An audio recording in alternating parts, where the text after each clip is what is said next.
Hello hi నమస్తే నేను మీ బిందు అండి ఫ్రమ్ బిందు జ్యువెలరీస్. ఇవాళ ఏంటంటే పాతగా చేసిన కాసులు కొత్తగా ఎలా చేసాను డిఫరెంట్గా చూపిస్తాను.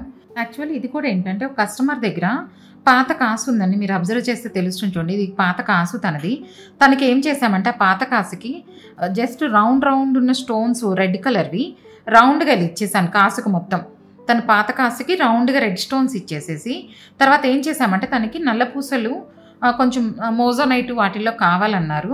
అందుకని మోజోనైట్లో 2 ముత్యాలు ఇచ్చేసి రూబీ ఇచ్చేసి ఇక్కడ మోజోనైట్ బీట్స్ వేసేసాను అనమాట. తను ఏంటంటే నెక్కే కావాలన్నారు. ఇది లెంగ్త్ తక్కువ ఉందని నెక్ వరకు చేశాను. తర్వాత ఏంటంటే ముత్యము గోల్డ్ బాల్ ఇలా ఇచ్చేసి ప్యాటర్న్ లాగా చేసి 2 టైప్స్ ఇక్కడ వేసాను. 2 టైమ్స్ అనమాట. ఇక్కడ ఒకసారి వేసాను అంతే. 1 టైం రిపీట్ చేసి మిగతాది మొత్తం ఇట్లా మోజోనైట్సే వేసేసి లెంగ్త్ తక్కువకి ఇచ్చాను. ఇది కూడా ఒక మోడల్ చేశాను కాసులో. అందరి దగ్గర ఉన్న ఫ్లాట్ కాకుండా ఇది కొంచెం ఎంబోస్ కాసు. ఇది కూడా పాతదే. ఆ ఎంబోస్ కాసు కూడా నేను ఏం చేస్తానంటే ఇట్లా స్టోన్స్ ఇచ్చాను. ఈ స్టోన్స్ కూడా మనం రెడ్ వేసుకోవచ్చు, వైట్, గ్రీన్, బ్లాక్ కలర్ కావాలంటే బ్లాక్, ఏ కలర్ అయినా వేసుకోవచ్చు. ఇది కూడా ఒక డిఫరెంట్ మోడల్ అనమాట. కాసుల్లోనే ఇది ఇంకొక మోడల్. ఇది కూడా ఇట్లా కాసులో నేను ఏమేమి ఉన్నాయి అన్నీ పెడతాను చూడండి. మీకు ఎవరికైనా ఇది ఫుల్ వీడియో కావాలంటే లింక్ బయోలో ఉంది చూడండి. Thank you.